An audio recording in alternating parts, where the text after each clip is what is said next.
Halo rekan-rekan semua, selamat datang di materi Business Analytics for Decision Making.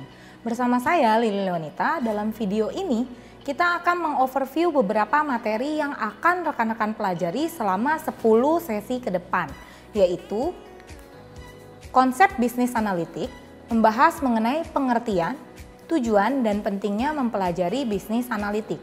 Berikutnya tipe Business Analytics, membahas mengenai kategori bisnis analitik beserta teknik-teknik yang termasuk dalam tiap kategori. Berikutnya, pengambilan keputusan bagian 1, membahas mengenai konsep dasar pengambilan keputusan, analisis keputusan dengan menggunakan pohon keputusan, dan tabel keputusan. Berikutnya, pengambilan keputusan bagian 2, membahas mengenai pengaplikasian analisis keputusan berdasarkan tipe-tipe lingkungan pengambilan keputusan. Selanjutnya, simulasi bagian 1 membahas mengenai konsep dasar simulasi dan cara mengaplikasikan teknik simulasi Monte Carlo dengan satu variabel. Selanjutnya, simulasi bagian 2 membahas mengenai pengaplikasian teknik simulasi dengan dua variabel keputusan beserta dengan interpretasi hasil. Berikutnya, program linear bagian 1 membahas mengenai konsep dasar program linear dan teknik yang digunakan. Selanjutnya, program linear bagian 2 membahas mengenai pengaplikasian program linear dengan solusi grafik beserta interpretasi hasil. Berikutnya, transportasi bagian 1 membahas mengenai konsep dasar model transportasi dan pengaplikasian teknik solusi awal dalam model transportasi. Dan yang terakhir, transportasi bagian 2 membahas mengenai pengaplikasian solusi optimal dalam model transportasi beserta interpretasi hasil. Nah, apa sih bisnis analitik?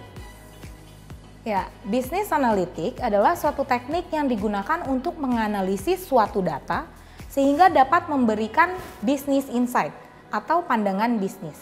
Jadi lebih kepada penggunaan data untuk mendukung pengambilan keputusan. Bisnis analitik banyak diterapkan dalam permasalahan operasi. Sebagai contoh, perusahaan perlu memprediksi permintaan agar bisa mempersiapkan kebutuhan persediaan bahan baku, bisa dengan metode forecasting.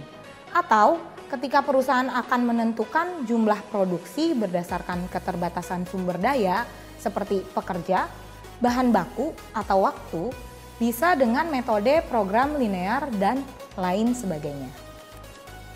Nah, ini dia buku yang kita gunakan dalam materi ini, yaitu yang pertama, Operation Management, Sustainability and Supply Chain Management, edisi 12 oleh J. Heiser dan rekan-rekannya. Dan yang kedua, Quantitative Analysis for Management, Global Edition, edisi 13 oleh J. Heiser dan rekan-rekannya. Setelah mempelajari topik-topik ini, diharapkan rekan-rekan semua dapat pertama memahami konsep dasar dari bisnis analitik dan teknik-teknik yang digunakan. Berikutnya dapat mengaplikasikan teknik-teknik dalam analisis prediktif dan analisis preskriptif yang mendukung pengambilan keputusan bisnis.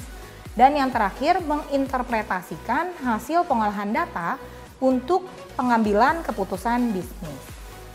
Demikianlah overview kita kali ini. Sampai berjumpa di sesi berikutnya. Tetap semangat dan selamat belajar!